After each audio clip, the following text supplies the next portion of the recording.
কারণ সবে বারাতে বাড়ি বাড়ি বাড়ি বলেন, বাড়ি বাড়ি কোরআন পড়ে না সবে বারাতে। উফ, এইটা না ওটা পর্যন্ত আমি স্বস্তি পাচ্ছি। দেখা যায় এক শ্রেণীর আলেম তারা বার হয়েছে, এক শ্রেণীর আলেম তারা বার হয়েছে, তারা বলে সবে বারাত করা যাবে না, হাত তুলে দোয়া চাওয়া যাবে না, হাত তুলে দোয়া চাওয়া যাবে। একদম শেষ করে দিতে হবে সব প্রথা। বাড়ি বাড়ি কোরআন পড়ার প্রথা, তারপরে ঈদগায় দাঁড় করিয়ে 6 তাকবীর সহ ঈদ উল ফিতরের 2 রাকাত ওয়াজিব নামাজ। আরে শালা কি ফিনিশিং করে বলা হয়। এই জিনিসগুলো বন্ধ না করা পর্যন্ত আমি স্বস্তি পাচ্ছি না। কবে শেষ করবো এইগুলো? লম্বা দাড়ি, তাদের থাকবে লম্বা পিরান, তাদের থাকবে মাথায় সুন্নাতি টুপি, তাদের থাকবে মুখ ভরা দাড়ি, তাদের থাকবে হাদিস কোরআনের জ্ঞান, কিন্তু তারা হবে যাতে ইহুদি। আল্লাহর রাসূল বললেন ওই সব আলেম ওলামা থেকে তোমরা সাবধান হয়ে যাবে।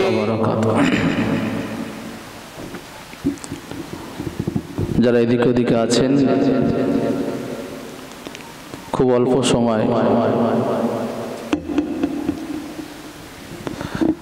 আওলাদে মুজাদ্দিদুজ জামান ফুরফুরা দরবার শরীফ থেকে হুজুর কেবলা তিনি এসেছেন। খুব অল্প সময় মধ্যে তিনি এসে যাবেন। রাত লম্বা চওড়া বিষয়, বেশি নয়। আমরা যারা এদিকে ওদিকে আছি, সুন্দর মিলাদুন নবীর জলসা আমরা চলে আসি। আউযু বিল্লাহি মিনাশ শাইতানির রাজীম।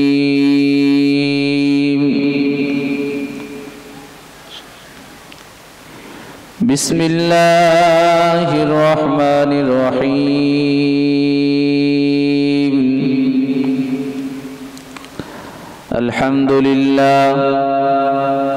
আলহামদুলিল্লাহি নাহমাদুহু ওয়া নাস্তাঈনুহু ওয়া নাস্তাগফিরুহু ওয়া নু'মিনু বিহি ওয়া নাতাওয়াক্কালু আলাইহি ওয়া নাউযু বিল্লাহি মিন শুরুরি আনফুসিনা ওয়া মিন সাইয়্যাতি আ'মালিনা। من يهدي الله فلا مضل له ومن يضلله فلا هادي له ونشهد أن لا إله إلا الله وحده لا شريك له ونشهد أن سيدنا ونبينا ومولانا محمدا عبده ورسوله أرسله بالحق بشيرا ونذيرا وداعيا إلى الله بإذنه وسراجا منيرا. وقال الله تعالى في كلام المجيد الفرقانه الحميد وما خلقت الجن والإنس إلا ليعبدون. وقال الله تعالى أيضا في كتابه مخبرا وآمرا إن الله وملائكته يصلون على النبي يا أيها الذين آمنوا صلوا عليه وسلموا تسليما. اللهم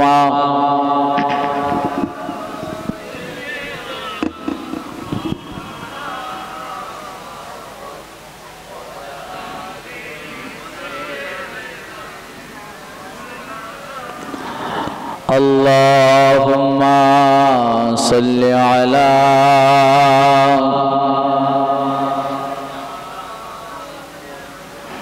وعلى آل سيدنا مولانا حسبي ربي جل الله ما في قلبي غير الله نور محمد صلى الله لا إله إلا الله لا إله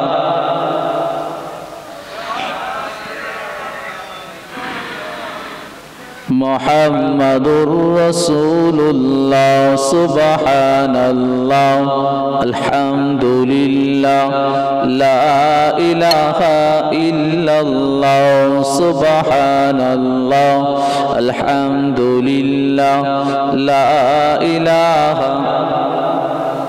حبيب رحمن محبوب سبحان محمد رسول الله سبحان الله الحمد لله لا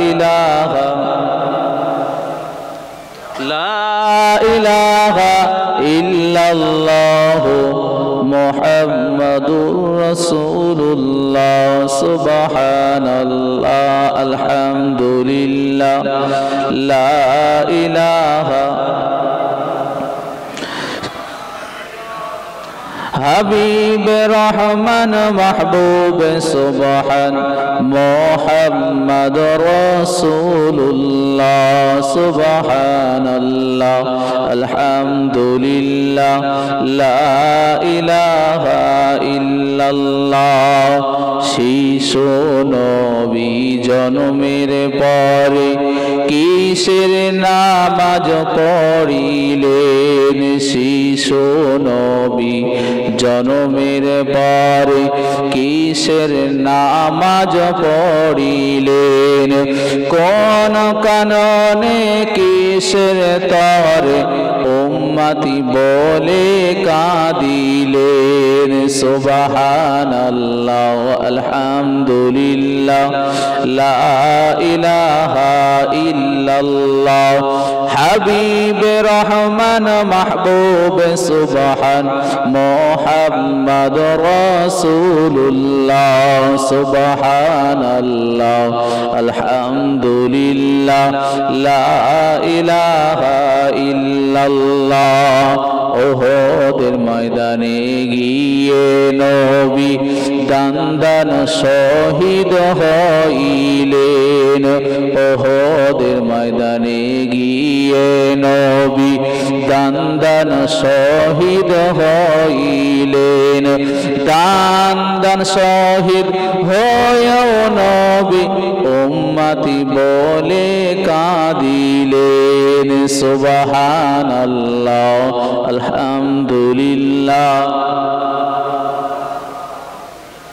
সুবহানাল্লাহ আলহামদুলিল্লাহ লা ইলাহা ইল্লাল্লাহ হাবিব রহমান মাহবুব সুবহান মুহাম্মদ রাসূলুল্লাহ সুবহানাল্লাহ আলহামদুলিল্লাহ লা ইলাহা ইল্লাল্লাহ চাচা হইয়া আবু জেহেল চাচা হইয়া আবু জেহেল নবীর কালেমা পড়িলেন না চাচা হইয়া আবু জেহেল নবীর কালেমা পড়িলেন না আমরা এত হাত ভাগা নবীজিকে চিনিলাম না সুবহানাল্লাহ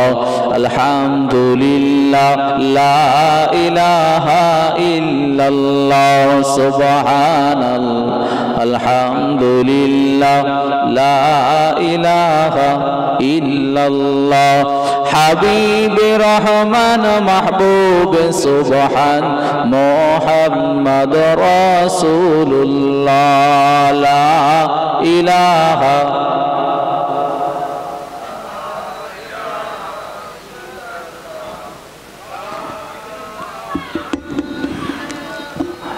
ইল্লাল্লাহু মুহাম্মাদুর রাসূলুল্লাহ আল্লাহুম্মা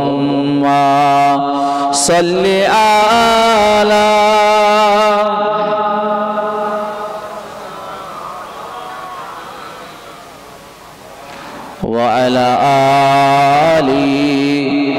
সাইয়্যিদিনা সাল্লাল্লাহু আলাইহি ওয়াসাল্লাম। সমগ্র প্রশংসা সেই মহান রব্বুল আলামিনের দরবারে, আল্লাহ পাকের দরবারে লাখো কোটি শুকরিয়া জানাই। পবিত্র শাবান মাসেতে একটা বরকতপূর্ণ চাঁদ, এই মাসেতে আপনাকে আমাকে একটা জান্নাতের বাগানে বসার মতন তৌফিক দান করেছেন। সে আল্লাহ পাকের দরবারে লাখ কোটি শুকরিয়া জানাই। সকলে বলি আলহামদুলিল্লাহ। তারপর জানাই বিশ্বনবী মুহাম্মদুর রাসূলুল্লাহ, সকলে বলি সাল্লাল্লাহু আলাইহি ওয়াসাল্লাম। হুজুরের প্রতি লাখ কোটি দরুদ ও সালাম। সম্মুখে বসে থাকা নিকার দিনদার আল্লাহওয়ালা পরেজগার ইমানদার ভাই ও বাবাজিরা, পর্দার অন্তরালে আমার মা ও বোনেরা, মাইকের আওয়াজ যারা পাচ্ছেন, যারা এদিক ওদিকে আছেন, সকলের কাছে আরো একবার আবেদন করছি, আপনারা এই অতি মূল্যবান সময়টুকু অন্যান্য কাজে ব্যয় না করে আমরা একটাই জান্নাতি মাহফিলে চলে আসি। ওয়াজ নসিহত আমরা সকলেই কম বেশি শুনি, জানি, সকলেই আমরা জানি কোনটা ভালো কোনটা মন্দ। শুধুমাত্র আমার আপনার অভাব, আমার আপনার কাছে মাননে বলা মানুষ যে এটা ভালো এটা খারাপ, এটুকু অভাব। এই ওয়াজ শুনবেন সারা রাত। আজকে আমার কথা আপনারা সব সময় শোনেন কম বেশি, আজকের এখানকার কথা ভিন্ন কথা। এখানে যে কথাগুলো হবে, এ কথাগুলো মনোযোগ সহকারে শুনতে হবে, কেন কথা অনেক শোনেন। ডাক্তার আজকে সমাজের বুকে হাইব্রিড, যদি হাইব্রিড আলু পেঁয়াজ শসা সবই কিছু, একটা আছে দেশি, একটা হলো হাইব্রিড। আপনি দেশিও খেতে পারেন, হাইব্রিডও খেতে পারেন। আপনার কাছে যদি একটা হাইব্রিড শসা দেওয়া হয়, আপনি সেটা খেতে পারেন, কিন্তু সমাজের বুকে যদি হাইব্রিড মাওলানা হয়, সেটা আপনার জন্য ক্ষতিকর হলো ঈমান। কিন্তু হাইব্রিড শাক সবজি ফল মূল খাওয়া যায়। আরেকটা হলো হাইব্রিড ডাক্তার। হাইব্রিড ডাক্তারের কাছে যাবে, সেখানে আপনার জীবন নষ্ট। আর হাইব্রিড মোল সাহেবের কাছে যাবেন, সেখানে আপনার ঈমান নষ্ট। এবার আপনি বেছে নেন, আপনি বিবেক বুদ্ধি দিয়ে আপনি বেছে নেন আজকে সমাজে কি। এ কথা হয়তো আমার মুখে শুনলে আপনি খারাপ ভাববেন। আজকে সমাজের বুকে দেখা যায় এক শ্রেণীর মানুষ, এক শ্রেণীর আলেম আছে, তারা কলেমাকে নিয়ে উদাহরণ দেয়, লা ইলাহা ইল্লাল্লাহ, আমি অমুক রাসূলুল্লাহ। আমি সংক্ষেপে এইটুকু আমার কথা বুঝতে হবে। হয়তো আমি টান টন দিয়ে ওয়াজ করি না, কিন্তু একটু মাথা ঠান্ডা করে বুঝুন, ভালো লাগবে। আল্লাহর রসুলের জমানায় সূরা কোরআন শরীফের মধ্যে 28 পারায় قد سمع الله قول التي تجادلك في زوجها وتشتكي الى الله। ওই সব আলেমদেরকে, যেহেতু এখানে এ হচ্ছে আলেমদেরকে উদ্দেশ্য করে বলা হচ্ছে, আল্লাহর রসুলের জামানায়, এটা ভালো করে বুঝবেন, উদাহরণ সব জিনিস দিয়ে দেওয়া যায় না। অনেক বলছে লা ইলাহা ইল্লাল্লাহ, আমি অমুক রাসূলুল্লাহ বলে একটা কলেমার উদাহরণ দিয়েছে। শুনেছেন আপনারা? শুনেছেন ইউটিউবে কিংবা মোবাইলে? শোনেননি? নতুন নতুন এই দিকে বাড়ি বলছে লা ইলাহা ইল্লাল্লাহ, আমি তার ব্যক্তিটার নাম নিয়ে বলছে আমি রাসূলুল্লাহ। বলুন নাউজুবিল্লাহ। তাহলে উদাহরণ এমন এমন জিনিস আছে, সব জিনিস দিয়ে উদাহরণ, সে বলছে আমি উদাহরণ দিচ্ছি। তার ব্যাখ্যায় আল্লাহ রসুলের জামানায় খাওলা বিনতে সালাবা একজন মহিলা আল্লাহ রসুলের কাছে আসলেন, ইয়া রসুল আল্লাহ, ইয়া হাবিব আল্লাহ। সেই জামানার নিয়ম ছিল, তাকে আমি উদ্দেশ্য করে বলছি, সেই জমানায় কোনো স্বামী তার স্ত্রীর হাতটা ধরে বললে, যদি বলে তোমার হাতটা আমার মায়ের মতো, কি বলছি বুঝতে পারছো? কোনো ব্যক্তি, সকলে বিবাহিত পুরুষ মহিলা, আল্লাহ রসুলের জমানার আগের থেকে যে কোনো স্বামী যদি তার স্ত্রীর কোনো অঙ্গের সঙ্গে কিংবা তার স্ত্রীকে তার মায়ের সঙ্গে তুলনা করে, ধরুন তার স্ত্রীকে বলল তোমার হাতটা আমার মায়ের মতো, তোমার মাথার চুলগুলো আমার মায়ের মতো, তোমার দেহের গঠনটা আমার মায়ের মতো, তোমাকে আমার, এক কথায় স্ত্রীকে যদি বলে তোমার দেহের আকৃতিটা আমার মায়ের মতো, তার জন্য সেই জামানায় স্ত্রীটা তার জন্য হারাম হয়ে যায়।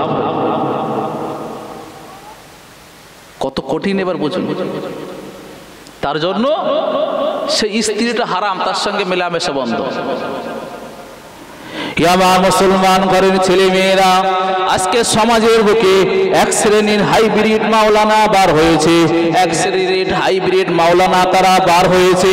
লা ইলাহা ইল্লাল্লাহ বলে, কলেমা শরীফ নিয়ে লা ইলাহা ইল্লাল্লাহ বলে, আমার নাম দিয়ে অমুক রাসূলুল্লাহ বলে তারা চালিয়ে দিচ্ছে, উদাহরণ দিচ্ছে কোন একটা ব্যাখ্যার বিষয়। তাহলে তোমার উদাহরণস্বরূপ তোমার যদি বলা হয় ওই জামানার সঙ্গে আজকে তুলনা করে দেখো, সেই মহিলা রসুলের কাছে বিচার চাইতে আসলেন, ইয়া রসুল আল্লাহ, ইয়া হাবিব আল্লাহ, আমার স্বামী বলল আমার দেহের গঠনটা আমার ঠিক মায়ের মতো। আল্লাহ রসুল সাল্লাল্লাহু আলাইহি সাল্লাতু ওয়া সাল্লাম বললেন, সেই জামানা দিয়ে অনুযায়ী স্বামী স্ত্রী তার জন্য তালাক হারাম, মেলামেশা বন্ধ। বিচার চাইতেছিলেন কি হবে, কি হবে? এই ব্যাখ্যার অনুযায়ী আজকে সমাজে, আমি ওদিকটা যাচ্ছি না, আজকে সমাজের বুকে দেখা যায় এক শ্রেণীর মানুষ বেরিয়েছে আমার আপনার এই সাধারণ মানুষের ঈমান লুটে নেওয়ার জন্য। যদি আপনার মধ্যে কিঞ্চিত পরিমাণ, সামান্য পরিমাণ যদি এলেম থাকে, জ্ঞান থাকে, যতটুকু জানেন ততটুকু নিয়ে পড়ে থাকবেন। যে বোঝাতে আসবে বেশি কিছু বোঝাটার আপনার দরকার নেই। আল্লাহ রসুল নিয়ে পড়ে থাকি। আমরা শেষ জমানার শেষ নবীর উম্মাহ, আখেরি জমানার আখেরি নবীর উম্মাহ। আল্লাহ রসুল সাল্লাল্লাহু আলাইহি ওয়াসাল্লাম বললেন, এই আমরা যে জামানাতে, যে সংরক্ষণে আমরা বসবাস করছি, এই সময়টা, এই জামানাটা বড় কঠিন জামানা।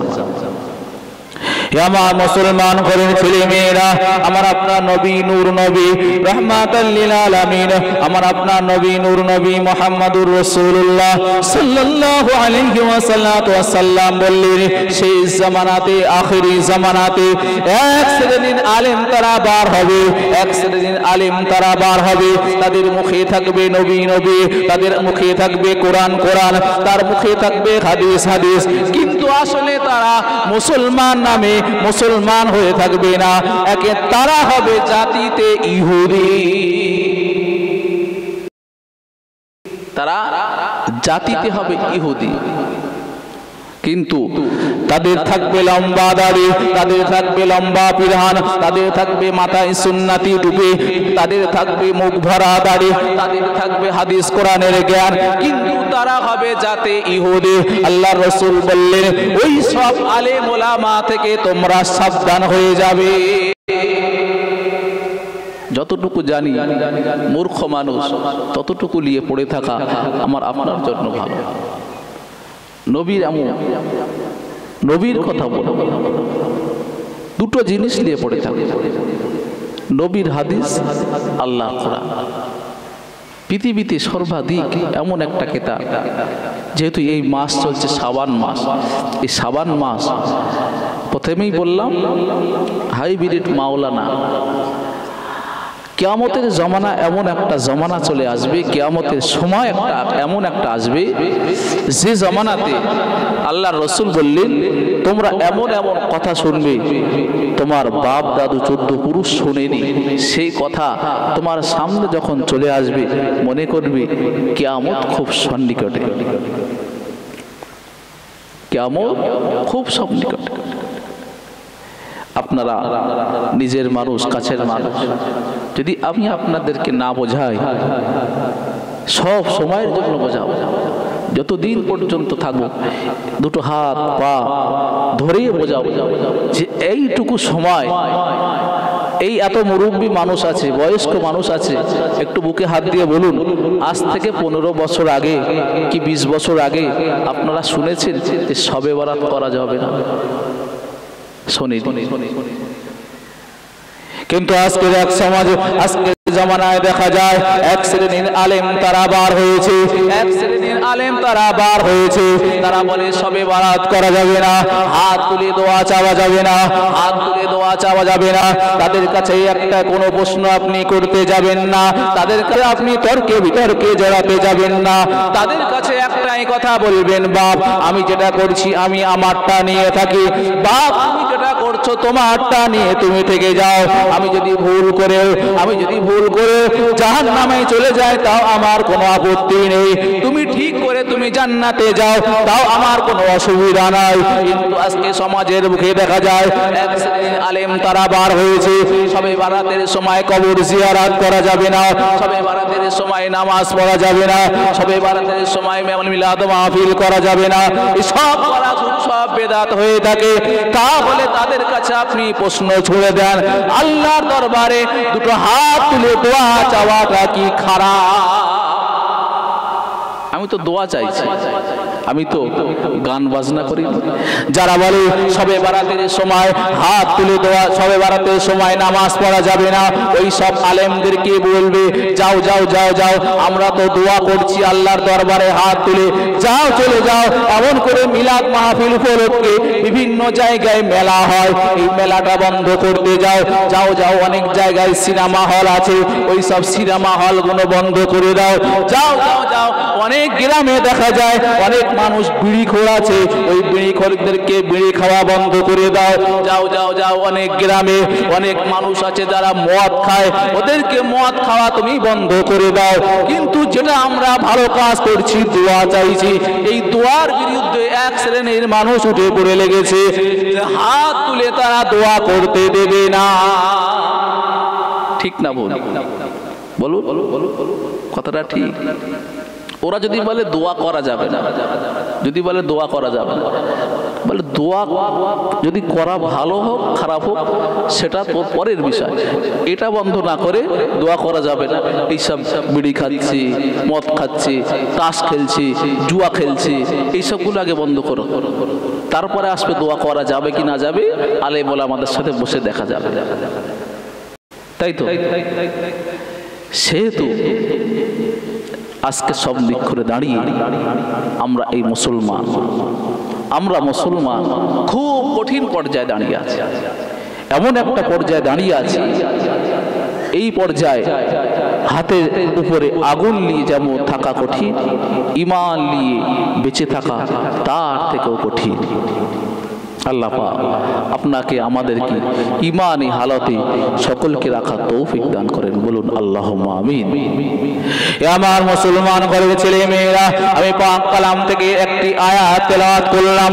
আল্লাহ পাক রব্বুল আলামিন পাক কালামের মধ্যে বললেন, ওমা খালাকতুল জিন্না ওয়াল ইনসা ইল্লা লিয়াবুদুন, আমি দুনিয়ার বুকে মানুষ জাতি এবং জিন জাতিকে দুনিয়ার বুকে পাঠিয়ে দিয়েছি।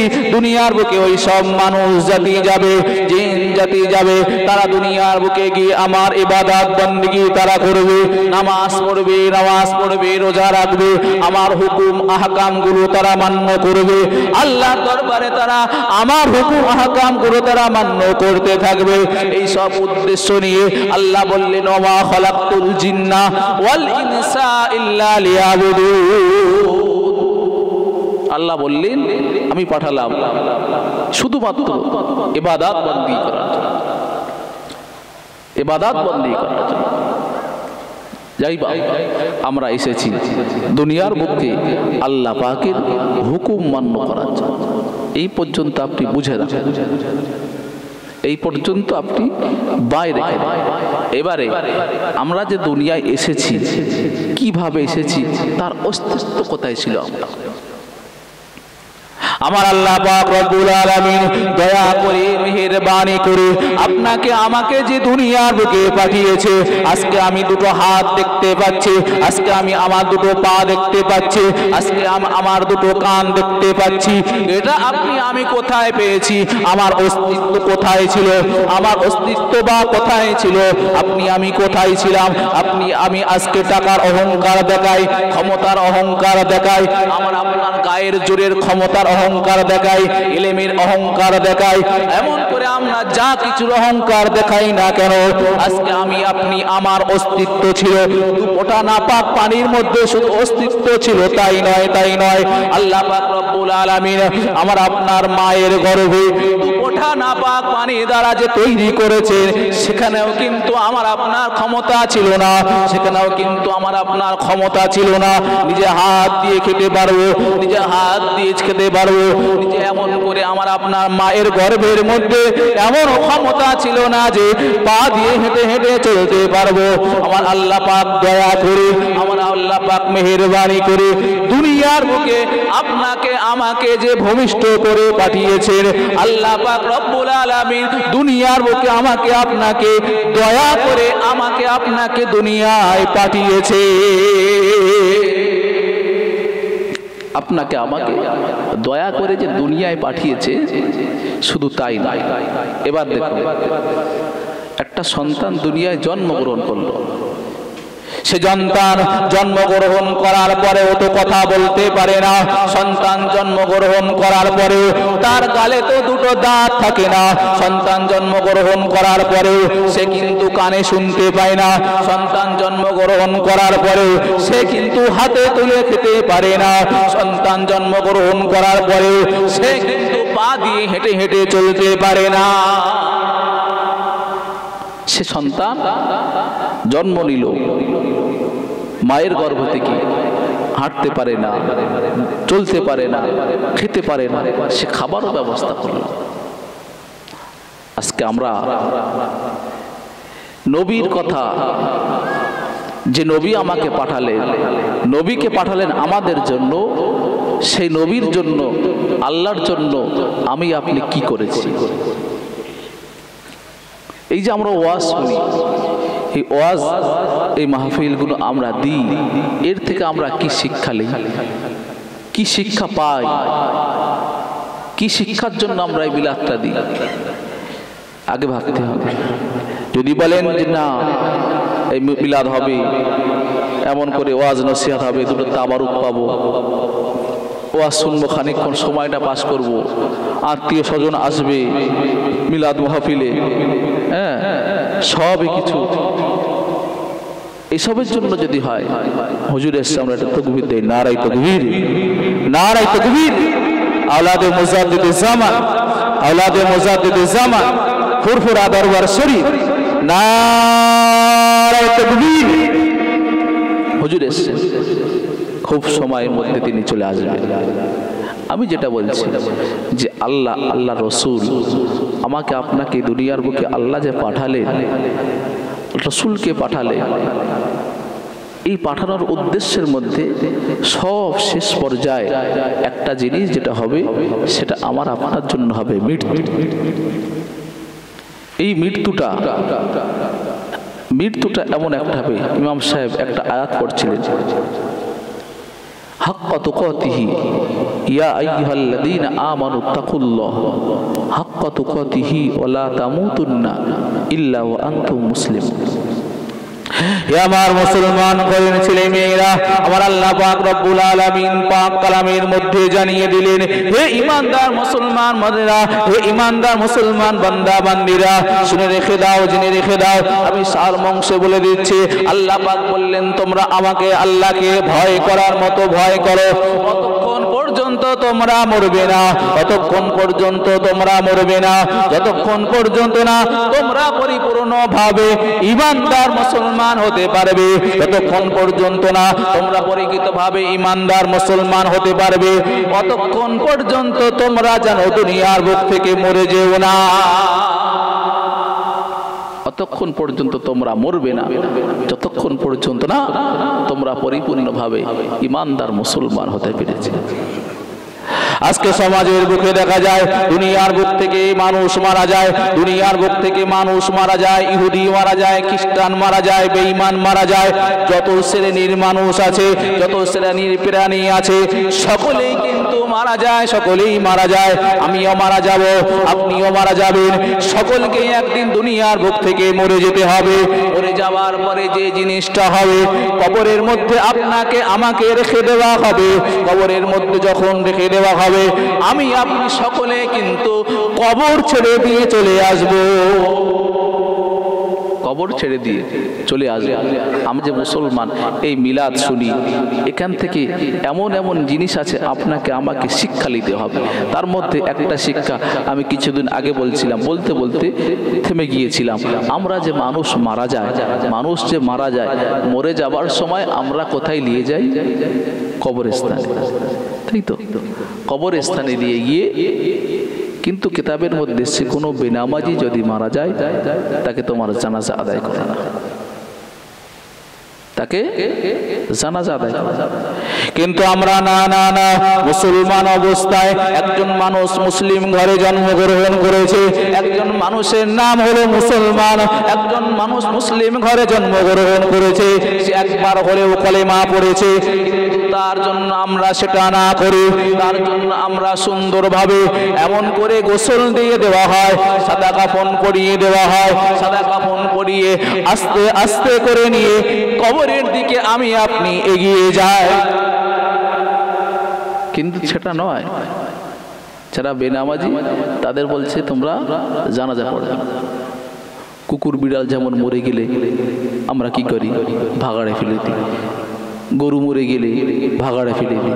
কিন্তু মানুষের বেলা আমরা সেটা করি না। কি করি?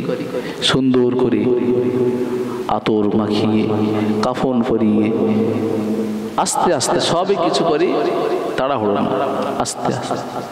একটা মানুষ যখন মারা যায়, সেই মানুষটার আমরা আস্তে আস্তে গোসল দিয়ে দিই, আস্তে আস্তে গোসল দেওয়ার পরে তাকে কাফনও পরিয়ে দিই, আস্তে আস্তে কাফন পরিয়ে দেওয়ার পরে হাতিয়ায় তুলে নিয়ে আস্তে আস্তে হেঁটে হেঁটে হেঁটে কবরের দিকে যাওয়া হয়, কবরের দিকে যাওয়া হয়, কবরের দিকে যাওয়া হয়। কবরের মধ্যে যখন রেখে দেওয়া হয়, আমরা সকলেই কি বলে চলে আসি? মিনহা খলাকনাকুম ওয়া ফিহা নুঈদুকুম ওয়া মিনহা নুখরিজুকুম তারাতান উখরা।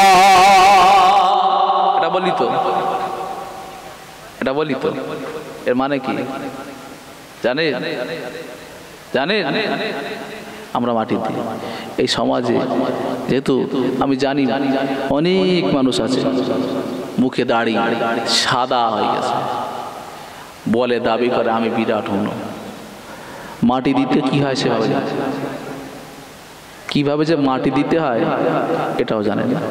আবার দাবি করে আমি বিরাট বড় মোস্তান, আমি বিরাট বড় ক্ষমতাশী। যদি বলা হয় সব থেকে ছোট জিনিস, শেষ কাজ যেটা করতে হয় মানুষের, তাকে যদি বলা হয় মাটি দিতে হয়, কি করে বলো? সে হাফ পেশাব করে ফেলবে। সব এখানে সমাজের মুখে এত মানুষ আছে, আমরা কিভাবে মাটি দিই? 3 মুঠো মাটি দিই। বিনা খলাকনাকুম ওয়া ফিহা নুঈদুকুম ওয়া মিনহা নুখরিজুকুম তারাতান। দিয়েছি তো? এই সমাজ যদি আপনার কানে ঢেলে দেওয়া হয় তাও শুধরাবে। আজকে জেনে রেখে দেন, আজকে জেনে রেখে দেন, শুনে রেখে দেন, আজকে দুনিয়ার বুক থেকে যখন মানুষ মারা যায়, আমরা ওই বান্দার কবরে চলে যাই। কবরে গিয়ে মাটি নিই, হাতে মাটি নিই, 3 মুঠো মাটি নিয়ে মিনহা খলাকনাকুম ওয়া ফিহা নুঈদুকুম ওয়া মিনহা নুখরিজুকুম তারাতান উখরা বলে ওই বান্দার কবরে আমরা মাটি দিয়ে দিই। বলে 3 মুঠো মাটি একবারে দিয়ে দেয়। হবে না চাচা? সর্বপ্রথম বলতে হবে মিনহা খলাকনাকুম, এক টুকরা মাটি কবরের মধ্যে রাখুন। কি বলছে? অফিহা নুঈদুকুম, আরেক টুকরা মাটি কবরের উপরে রাখুন। অমিনহা নুখরিজুকুম তারাতান উখরা, আরেক টুকরো মাটি কবরের উপরে আপনি রেখে দিন। শিখলেন তো? আর আমরা কি করি? মিনা খালাকনাকুম অফিহা নুঈদুকুম বলে 3 মুঠো মাটি একবার ঢেলে দিই। তাহলে একদিন জানতেন না মিনহা খালাকনাকুম, এক টুকরো মাটি, 3টে টুকরো মাটি হাতে নেবে, মিনহা খালাকনাকুম, এক টুকরো মাটি কবরের মধ্যে দেবে। অফিহা নুঈদুকুম, আরেক টুকরো মাটি কবরের উপরে রাখবে। অমিনহা নুখরিজুকুম তারাতান উখরা, আরেক টুকরো মাটি কবরের উপরে রাখবেন। বলুন সুবহানাল্লাহ। আমার মুসলমান ঘরের ছেলে মেয়েরা, শুধু তাই নয়, শুধু তাই নয়, আজকে আমি আপনি মুসলমান ঘরে জন্মগ্রহণ করেছি। আজকে আমার আপনার সমাজের মানুষগুলো দেখা যায়, যদি বলা হয় এটুকু দোয়া সকলের কম বেশি মুখস্থ আছে, মিনহা খলাকনাকুম ওয়া ফিহা নুঈদুকুম ওয়া মিনহা নুখরিজুকুম তারাতান উখরা, এমন কোন মানুষ নেই, এমন কোন মানুষ নেই সমাজের বুকে যে এই কোরআনের আয়াতটুকু তার মুখস্থ নেই। সকলেই কম বেশি এই আয়াতের প্রতি জ্ঞান আছে, তাই তো? সকলের। এবার আপনি বলুন এই আয়াত আপনাকে কি বলতে চাইছে? এই আপনার মধ্যে এবারে বলুন এই আয়াতটা কি বলতে চাইছে? তুমি বোঝালাম 3 টুকরো মাটি নেবে, মিনহা খলাকনাকুম, এক মুঠো মাটি দেবে, অফিহা নুঈদুকুম, এক টুকরো মাটি দেবে, অমিনহা নুখরিজুকুম তারাতান উখরা। এই একটুকুনি 3 শব্দের আয়াত আমার আপনার সকলের কম বেশি মুখস্থ। এবার এই মুখস্থের মধ্যে এই আয়াতে কি বলতে চাইছে এবার আপনি কি জানেন? কি বলতে চাইছে জানা নেই, কম বেশি অর্ধেক মানুষ আমরা জানি না। আয়াতের মধ্যে বলতে চাইছে মিনহা খলাকনাকুম, মিনহা খলাকনাকুম, এই মাটি দ্বারা তোমাকে সৃষ্টি করা হয়েছে। মিনহা খলাকনাকুম, একটা মাটি নিলেন, বলছেন তো এই দোয়াটা, মিনহা খলাকনাকুম, এই মাটি দ্বারা সৃষ্টি করা হয়েছে। কাকে বলছে? কাকে বলছে? তালির সাথে কথা বলছেন না মাটির সাথে? কার সাথে বলুন? হাফ তো নিজের। হ্যাঁ, শুনতে পাচ্ছে? মধ্যে শুনতে পাচ্ছে?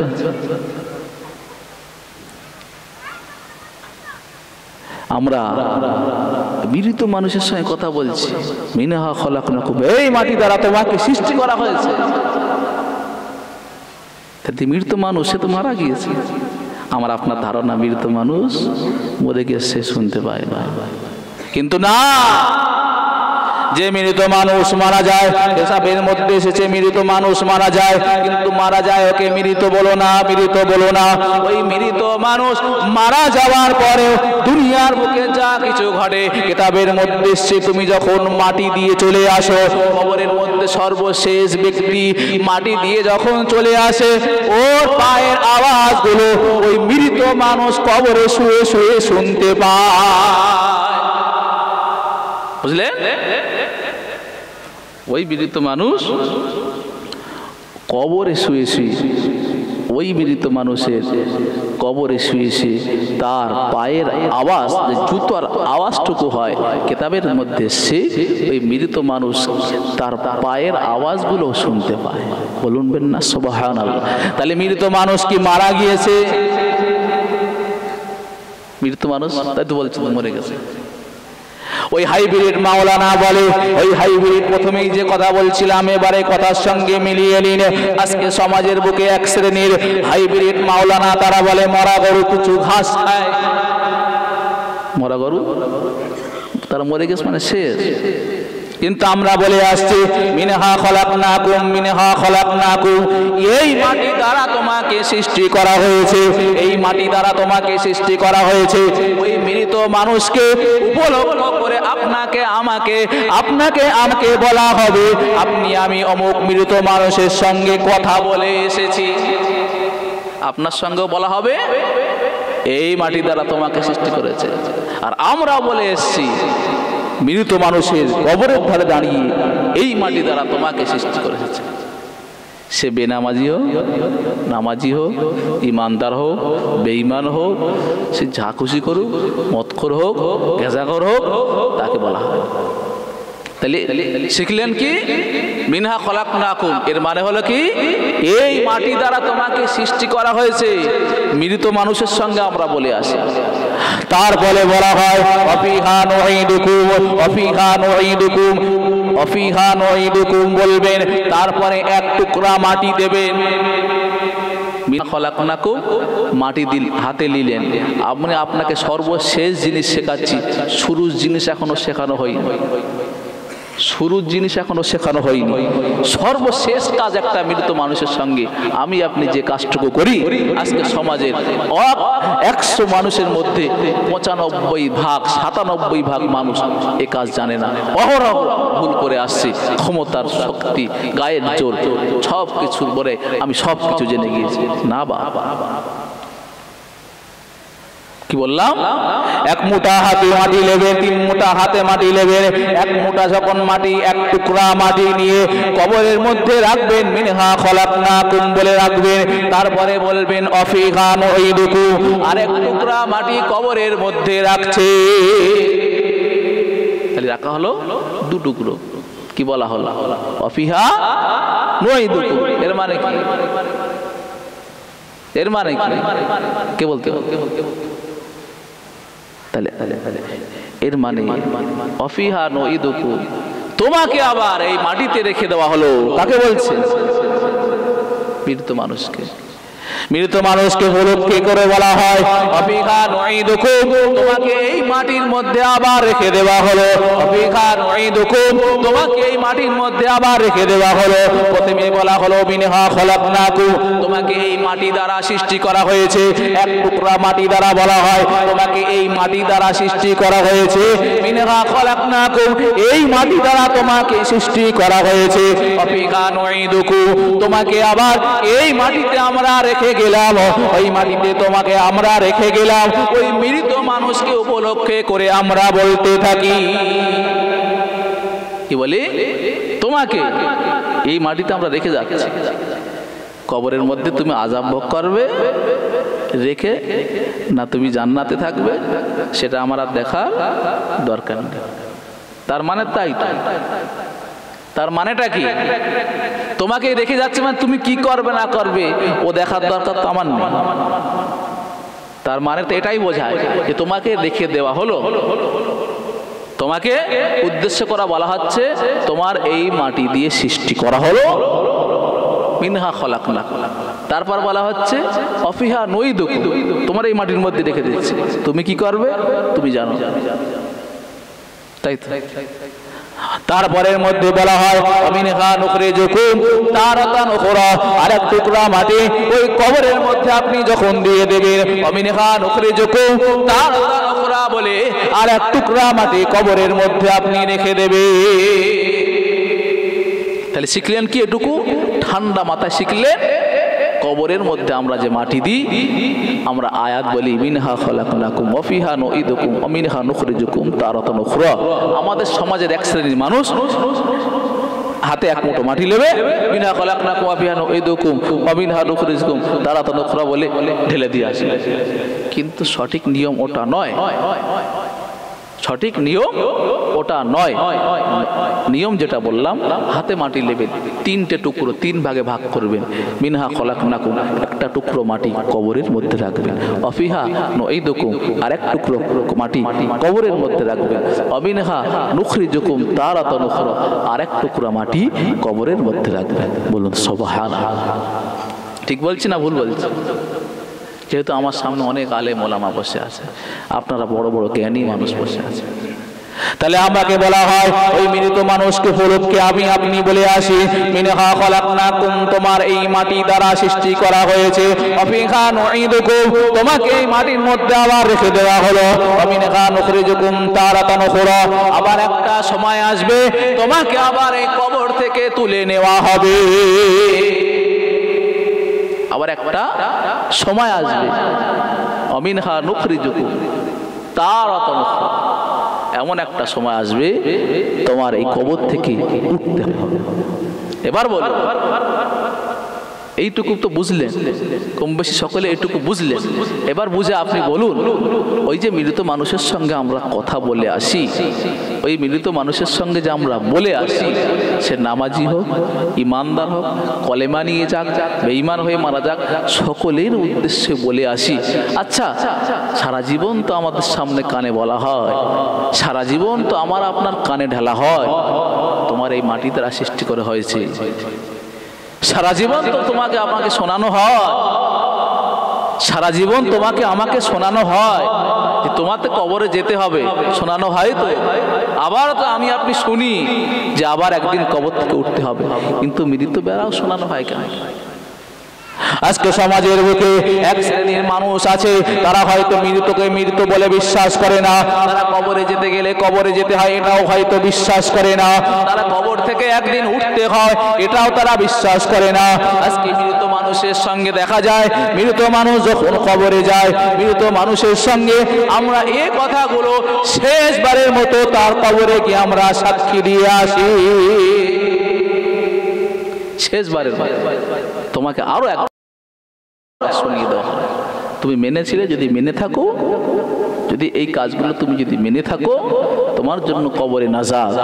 আর যদি মেনে না থাকো, তখনও শুনিয়ে তোমার কবরের মধ্যে হায় আফসোস, ইয়া নফসি ইয়া নফসি করতে থাকবে। আমি আপনাকে বোঝাতে পেরেছি কি জানি। তারপরে ভাবুন, ঠান্ডা মাথায় ওয়াজ যদি শোনেন, আর বুঝতে হবে, কাজে আমল করতে হবে।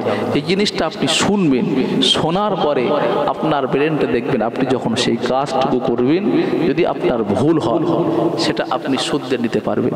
আর যদি জানা না থাকে, সারা জীবন আপনি ভুল করে আসবেন। যদি আপনাকে কেউ শোধরাতে চায়, বলবে এটা ভুল। আমার মুসলমান ঘরের ছেলে মেয়েরা, আজকে আমরা নবীর জন্য, আজকে আমরা ইসলামের জন্য, আজকে আমরা দ্বীনের জন্য, যদি বলা হয় দ্বীনের জন্য কে কে প্রাণ দিতে পারবে, দ্বীনের জন্য, ইসলামের জন্য, কোরআনের জন্য কে কে ঈমান দিতে পারবে, আজকে কে কে দ্বীনের জন্য, ইসলামের জন্য কে কে তারা শহীদ হতে পারবে, এক শ্রেণীর মানুষ তারা দাঁড়িয়ে যাবে, আমি দ্বীনের জন্য, ইসলামের জন্য আমি আমার জীবনটুকু দান করে দিতে পারি। কিন্তু এক শ্রেণীর মানুষ আছে, না না না, আমার জীবনটুকু, আমার মায়ার জীবনটুকু কেন আমি আমার ইসলামের জন্য দান করতে যাব? এখন ঈমান আছে এক শ্রেণীর মানুষ, যারা ইসলামের জন্য, কোরআনের জন্য, হাদিসের জন্য তারা ইসলামে নিজের জান দিয়ে দিতে পারে। আবারও এক শ্রেণীর মানুষ আছে, না আমি বাবা নিজের সংসার ধর্ম ছেলে পিলে নিয়ে খাচ্ছি, ভালোই আছি, বাড়িতে বসে থাকি। হে আমার মুসলমান ঘরের ছেলে মেয়েরা, আমি আপনাকে এটাই বোঝাতে চাইছি, আজকে দুনিয়ার বুকে দেখা যায় আল্লাহ পাক রব্বুল আলামিন আপনাকে আমাকে যে দুনিয়ার বুকে পাঠিয়েছেন, আল্লাহ পাকের একটাই উদ্দেশ্য, ওমা খালাকতুল জিন্না ওয়াল ইনসা ইল্লা লিয়াবুদুন। হে বান্দা বান্দি, দুনিয়ার বুকে তোমরা চলে যাও, দুনিয়ার বুকে গিয়ে আমার ইবাদত বندگی করো, দুনিয়ার বুকে গিয়ে আমার ইবাদত বندگی করো, নামাজ পড়ো, কালাম কোরআন পড়ো, আল্লাহ পাকের হুকুম আহকাম গুলো পড়ো, হালাল হারাম বেঁচে চলো, সুদ ঘুষ গুলো বেঁচে চলো, নেক কাজ দুনিয়ার বুকে তোমরা করো। দুটো পথ তোমার জন্য খুলে রেখে দিয়েছি, একটা হলো জান্নাতের পথ, আর একটা হলো জাহান্নামের পথ।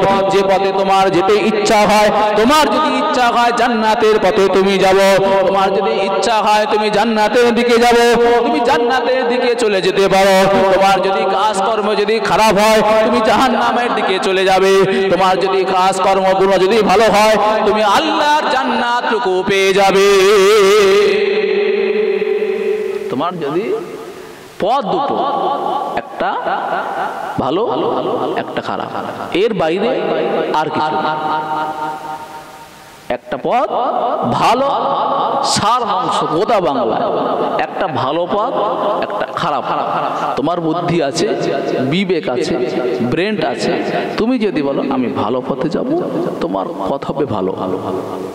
আল্লাহ পাক রব্বুল আলামিন পাক কালামের মধ্যে জানিয়ে দিলেন, ফামান ইয়ামাল মিসকালা যাররাতিন খায়রান ইয়ারা ওয়া মান ইয়ামাল মিসকালা যাররাতিন শাররান ইয়ারা।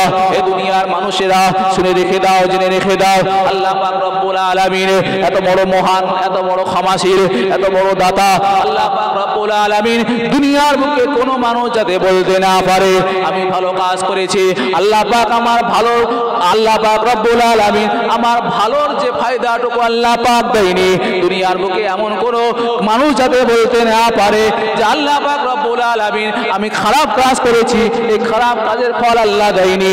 আল্লাহ পাক তাই পাক কালামের মধ্যে জানিয়ে দিলেন ফামান ইয়ামাল মিসকালা যাররাতিন খায়রান ইয়ারা ওয়া মান ইয়ামাল মিসকালা যাররাতিন শাররান ইয়ারা। দুনিয়ার বুকে তুমি যেটুকু যদি ভালো কাজ করো, আজকে আমরা এখানে বসে সুবহানাল্লাহ পড়ছি, এটা একটা ভালো কাজ। একবার যদি সুবহানাল্লাহ বলি, এই সুবহানাল্লাহটা আমার আপনার জন্য ভালো কাজ। আল্লাহ বললেন এই একবার যে ছোট্ট সুবহানাল্লাহ তুমি বললে এর সওয়াবও আমি আল্লাহ দিয়ে দেব। বলুন সুবহানাল্লাহ। এর মধ্যে অনেক মানুষ মুখ বুজে বসে রয়েছে। এই যে বলা হলো না যে আল্লাহ বললেন জাররা পরিমাণ, জাররা পরিমাণ, জাররা ছোট ছোট শস্য দানা পরিমাণ যদি তুমি ভালো কাজ করো, এই ভালো কাজের হিস্সা, ভালো কাজের প্রতিদান আমার আল্লাহ দিয়ে দেবে। কাউকে আল্লাহ নিরাশ করবে না। কি হয় যে আমরা অনেক কাজ করতে যাই, অনেক কাজ করতে যাই, অনেক কাজ করতে করতে ছোটোখাটো কাজ হিসাব, যেমন আমরা বিরাট বড় কারোর বিজনেস আছে, ও 2, 10, 100, 500 টাকা হিসাব নিকাশের হয়তো ভুল হয়ে যায়, হয়তো অনেক যারা ব্যবসা বাণিজ্য করে, কিন্তু আল্লাহর পক্ষে সেটা নয়। আল্লাহ বললেন ফামান ইয়ামাল মিসকালা যাররাতিন খায়রান ইয়ারা, কোনো বান্দা যদি শস্য দানা পরিমাণ ভালো কাজ করে আমি আল্লাহ ওই ভালো কাজের প্রতিদান দিয়ে থাকি। বলুন সুবহানাল্লাহ। আবার কোন বান্দা যদি ওয়া ইয়ামাল মিসকালা যাররাতিন শাররান ইয়ারা, কোন বান্দা যদি শস্য দানা পরিমাণ, বিন্দু পরিমাণ যদি গুনার কাজ করে তার হিসাব আমি আল্লাহ দিয়ে দেব। ছোট্ট পরিমাণ যদি ভালো কাজ করো আল্লাহ তোমাকে ভালো কাজ থেকে নিরাশ করবে না। আবার ছোট্ট পরিমাণ যদি গুনার কাজ করি এর থেকেও কিন্তু আমি আপনি ছাড়, এর হিসাব দিতে হবে ছোট্ট পরিমাণ। তাহলে এটুকু আমি বোঝাতে চাইছি, এই আসমান দেখছেন, এই জমিন দেখছেন, এই পৃথিবী দেখছেন, যা দেখছেন এর সবই কিছু একজন মালিক আছে। আর এই মালিক পরিচালনা করার জন্য তার অগণিত অগণিত দুনিয়ার বুকে একটা দেশ চালাতে নেতা, মন্ত্রী, মিনিস্টার, এমএলএ, প্রধান, মেম্বার, উপপ্রধান, তার উপরে পাতি নেতা, শিয়াল নেতা, কত রকম নেতা একটা এই দুনিয়ার চালাতে গেলে চলতে হয়। কিন্তু আমার আল্লাহ যে এই সৃষ্টি জীব, আসমান, সাতমুখ আসমান থেকে নিয়ে সাতমুখ জমিন আল্লাহ যে চালাচ্ছে, আল্লাহর এরকম কি নেতা মন্ত্রী, আল্লাহর সাহায্যকারী, সহযোগিতা, সাহায্য বলা ভুল হবে আমার, যে আল্লাহর দায়িত্ব দেওয়া, যে আল্লাহ এই কিছু পরিচালনা করছে, তা আল্লাহরও তো এত কিছু সিস্টেমের মধ্যে সবই কিছু আছে। যেমন আল্লাহ ইসরাফিল ফেরেশতাকে সৃষ্টি করে তার হাতে সিংহা দিতে, যাও এই সিংহাটা তুমি কিয়ামত যখন হবে ফু দিয়ে দেবে। আমি অত লম্বা চওড়া বিষয় যাচ্ছি না, আমি এটুকু বোঝাতে চাইছি যে আল্লাহ আপনাকে আমাকে বান্দা বান্দি হিসাবে পাঠিয়েছে। বান্দা বান্দি হিসাবে পাঠানোর পরে যে একটা জিনিস আমাকে আপনাকে দিয়ে দিয়েছেন সেটা হলো কিরামান কাতিবিন। আল্লাহ পাকের দুনিয়ার বুকে দেখবেন, আমি একটু সংক্ষেপে বোঝাতে চাইছি, দুনিয়ার বুকে দেখবেন কোন দোকানে যখন যাবেন, কোন জায়গায় যখন যাবেন, দেখবেন লেখা থাকে সিসিটিভির আওতায় আপনি আছেন, এই জায়গায় সিসিটিভি আছে। আপনি যখন দেখবেন, যদি আপনি একটা হয়তো আনকমন অবস্থা আছেন, আপনি আপনার ড্রেসপত্র না এই জায়গায় সিসিটিভি আছে, কিন্তু যখন আপনি যদি কোনো চোর যায়, সে না এই জায়গাটায় সিসিটিভি আছে। যারা গাড়ি চালায় সিসিটিভি আছে না, ওখানে গেলে ক্রসিং ভাঙলে আমার কেস দিয়ে দেবে, সেখানে ক্যামেরা বসানো আছে। এ আমার মুসলমান ঘরের ছেলে মেয়েরা, দুনিয়ার বুকে আজকে আবার আপনার বুকে দেখা যায় রাস্তায় চলতে গেলে একটা ক্যামেরা লাগানো থাকে। সেই ক্যামেরা লাগানোর ভয়ে আমি আপনি গাড়ি স্লো চলতে থাকি, আমি আপনি গাড়ির সিগন্যাল যখন ভেঙে দিই, গাড়ির সিগন্যাল ভেঙে দেওয়ার সঙ্গে সঙ্গে আমাকে আপনাকে পুলিশ প্রশাসন কেস দিয়ে থাকে, ঠিক না বেটা? দিয়ে থাকে। তাহলে কিন্তু ওই জায়গাটায় আমাকে আপনাকে ভয় করে চলতে হয় না, ওখানে পুলিশ আছে, গেলেই ধরবে। আমার গাড়ির কাগজপত্র ঠিক নেই, গাড়ির লাইসেন্স নেই, গাড়ির ব্লু বুক নেই। যদি দুনিয়ার মানুষ যদি এই সামান্য পুলিশের ভয়ে তার অন্তরে দুগদুগানি হয়, না জানি ওখানে থেকে পার হলে আমার আপনার গাড়ি চেক করবে, ফাইন দিতে হবে, কত কিছু, সব ব্যাপার বাদ দিলাম। কিন্তু আপনি মুসলমান হয়েছেন, আপনি ইমানদার হয়েছেন, আপনার কাছে যে দুইজন কিরামান কাতিবিন নামক ফেরেশতা আছে, সে কিন্তু অহরহ অনবরত সব সময়ের জন্য, দিন নেই রাত নেই ঘুম নেই, সব সময়ের জন্য সে আল্লাহ পাকের মালাইকা ফেরেশতা কিরামান কাতিবিন নামক দুইজন ফেরেশতা আমার আপনার কাঁধে আল্লাহ দিয়ে দিয়েছেন, আমার আপনার কাঁধে আল্লাহ দিয়ে দিয়েছেন, যে কাঁধের উপরে আমার আপনার ফেরেশতা আছে। দুনিয়ার বুকে যদি একটা সিসিটিভির ভয়ে যদি আমি আপনি পা বাড়াতে ভয় লাগে, দুনিয়ার বুকে যদি একটা সিসিটিভির ভয়ে আমার আপনার গাড়ি যদি এগোতে ভয় লাগে, কিন্তু আল্লাহ পাক রব্বুল আলামিন আমার আপনার কাঁধের উপরে কিরামান কাতিবিন নামক দুইজন ফেরেশতা দিয়ে দিয়েছে। দুইজন ফেরেশতা অহরহ সব সময়ের জন্য আমি আপনি যে নেককার কাজ যদি করে থাকে, অনবরত আল্লাহ পাকের ফেরেশতা কিন্তু লিখতে থাকে, অনবরত যে লিখতে থাকে যে এই বান্দা এই যে এখানে বসে চৌঘরিয়া পশ্চিম পাড়ায় মিলাদের নবীর জলসায়, একটা জলসায় ওয়াজ নসিহত তারা শুনছে, আল্লাহ পাকের এই মালাইকা ফেরেশতা এই যে কিরমান ডান দিকে আছে লিখছে, এখানে বসে আছে লিখছে লিখছে লিখছে, যতক্ষণ সব লিখছে। কিন্তু আল্লাহ পাকের মালাইকা যে ফেরেশতাটা আছে, বাম দিকে কাতিবিন ফেরেশতা আছে, কিন্তু আল্লাহ পাকের ওই মালাইকা ফেরেশতার কাজ হলো আমি আপনি যতটুকু গুনার কাজগুলো করতে থাকবো, আমি আপনি যতটুকু গুনার কাজগুলো করতে থাকবো, আল্লাহ পাকের ওই মালাইকা ফেরেশতার আল্লাহ দায়িত্ব দিয়ে দিয়েছে। ওই ফেরেশতা যখন দায়িত্ব দিয়ে দিয়েছে, হে আমার মালাইকা ফেরেশতারা, আমার বান্দা বান্দি যখন দুনিয়ার বুকে কোনো খারাপ কাজ যখন করতে থাকে, এই খারাপ কাজগুলো তোমরা লিপিবদ্ধ করতে থাকবে। কি হলো? একটা ফেরেশতার দায়িত্ব দিল, এ ভালো কাজ করলি এ লিখবে, এ খারাপ কাজ করলি এ লিখবে। এই যে সিস্টেমটা আল্লাহ চালাচ্ছে, এই আল্লাহর এই ফেরেশতা দিয়ে। বললাম একটা সিস্টেম দুনিয়া চালাতে গেলে পুলিশ প্রশাসন নেতা মন্ত্রী সব লাগে, আল্লাহর যে সিস্টেমটা চালাচ্ছে, আল্লাহর জিবরাইল ফেরেশতা, ইসরাফিল ফেরেশতা, মিকাইল ফেরেশতা, আজরাইল ফেরেশতা, এমন করে আল্লাহ পাকের অগণিত ফেরেশতা, আল্লাহ পাকের অগণিত ফেরেশতা আল্লাহ পাকের এই দুনিয়াটা আল্লাহর হুকুম মানার জন্য সবই কিছু চালিয়ে নিয়ে যাচ্ছে। বলুন সুবহানাল্লাহ। আল্লাহ পাকের ফেরেশতা জিবরাইল, হযরতে ইমাম ফেরেশতা মালিক, যিনি জাহান্নামের দরজায় তার দায়িত্ব আছে। এমন করে হযরতে ফেরেশতা আজরাইল, যার কাজ হলো মানুষের জাহান্নাম কবজ করা। আল্লাহ পাকের ফেরেশতা জিবরাইল, যার কাজ হলো নবীদের কাছে ওহীগুলো পৌঁছে দেওয়া। তাই আল্লাহ এই পৃথিবীর সিস্টেমটা চালাচ্ছে এমন করে আল্লাহ পাকের ফেরেশতা দিয়ে। আমার মুসলমান ঘরের ছেলে মেয়েরা, কিন্তু আল্লাহ পাকের ওই ফেরেশতা কাতিবিন নামক ফেরেশতা দুনিয়ার বুকে যখন আমি সুবহানাল্লাহ পাঠ করলাম, সুবহানাল্লাহ পাঠ করার সঙ্গে সঙ্গে যতটুকু নেকি আমার আপনার হলো, আল্লাহ পাক ওই ফেরেশতা কিন্তু সঙ্গে সঙ্গে আমার আপনার আমলনামায় লিখে দিয়ে দিয়েছে। সুবহানাল্লাহ বললাম, যতটুকু আমল হলো ফেরেশতা লিখে দিয়েছে। এই সুবহানাল্লাহ বললে এতটুকু লিখে দিয়ে দিয়েছে।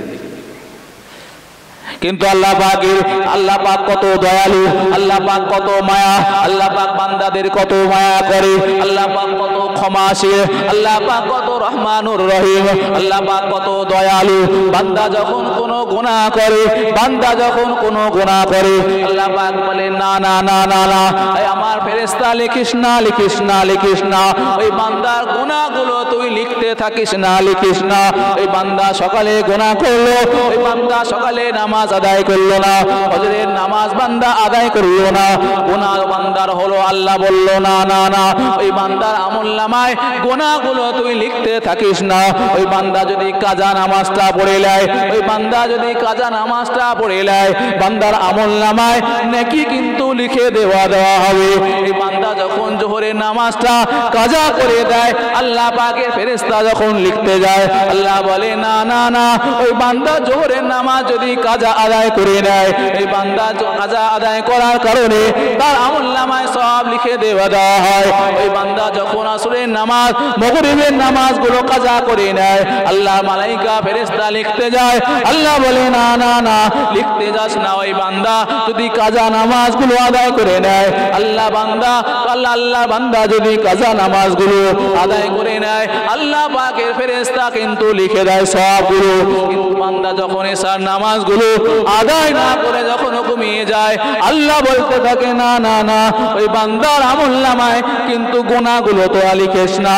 আমার মালাইকা ফেরেশতা ওই বান্দা যদি এশার নামাজটুকু কাজা যদি আদায় করে নেয়, কাজা আদা করার কারণে তার আমলনামায় আমি সওয়াবগুলো লিখে দেব।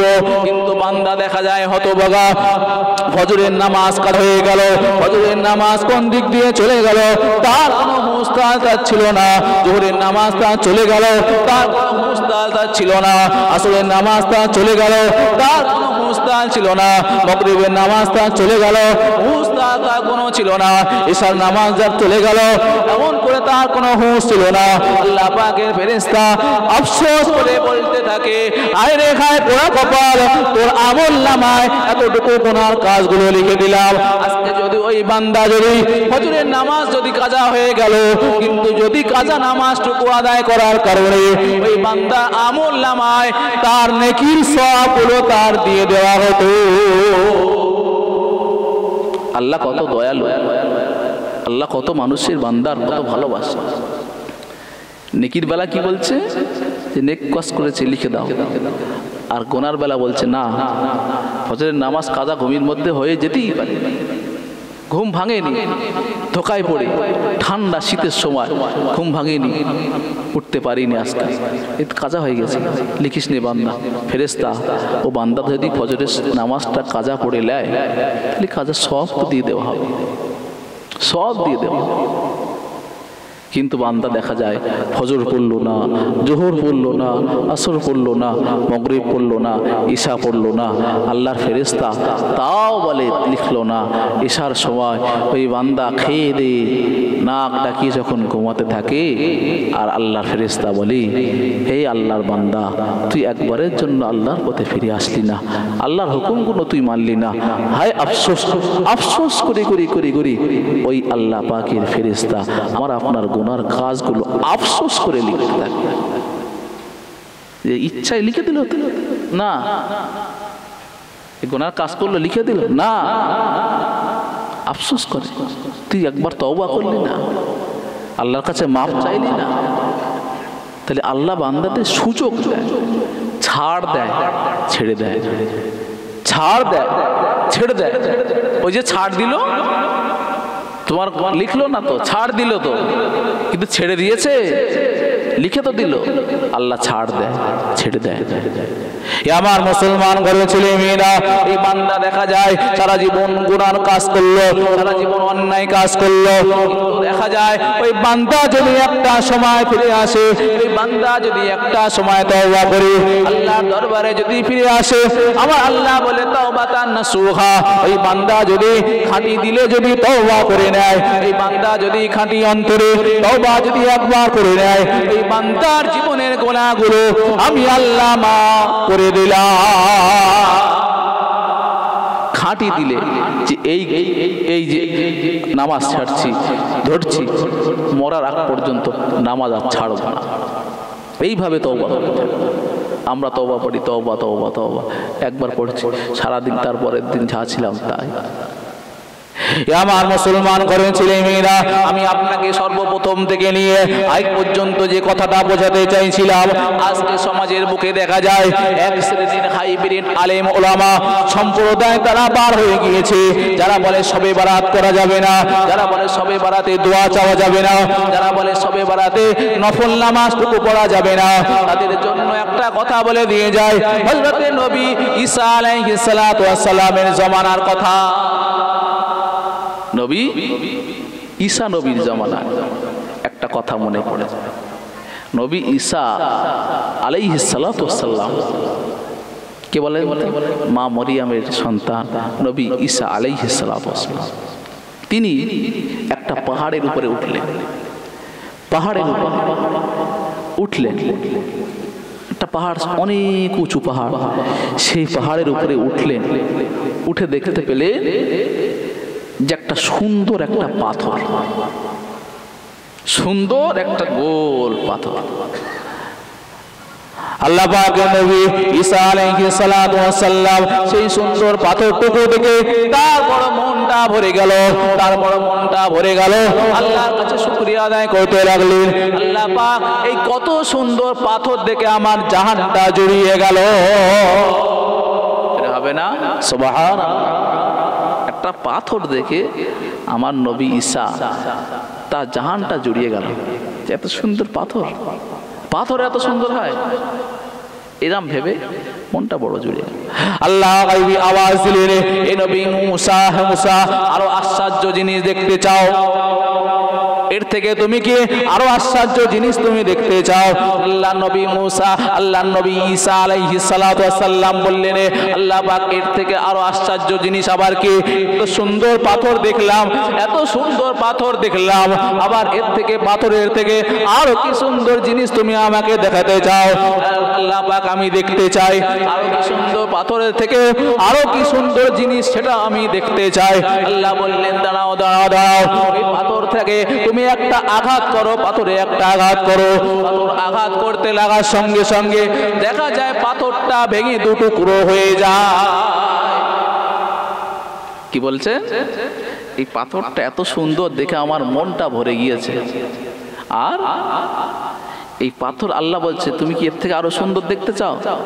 বলে পাথরে একটু মারো। পাথরে যেই মারলে পাথরটা ভেঙে টুকরো টুকরো হয়ে গেল। পাথরটা যখন ভেঙে টুকরো টুকরো হয়ে গেল, দেখা যায় ওই পাথরের ভিতর থেকে একটা আল্লাহর বান্দা বেরিয়ে আসলো। আল্লাহর বান্দা বেরিয়ে আসলো।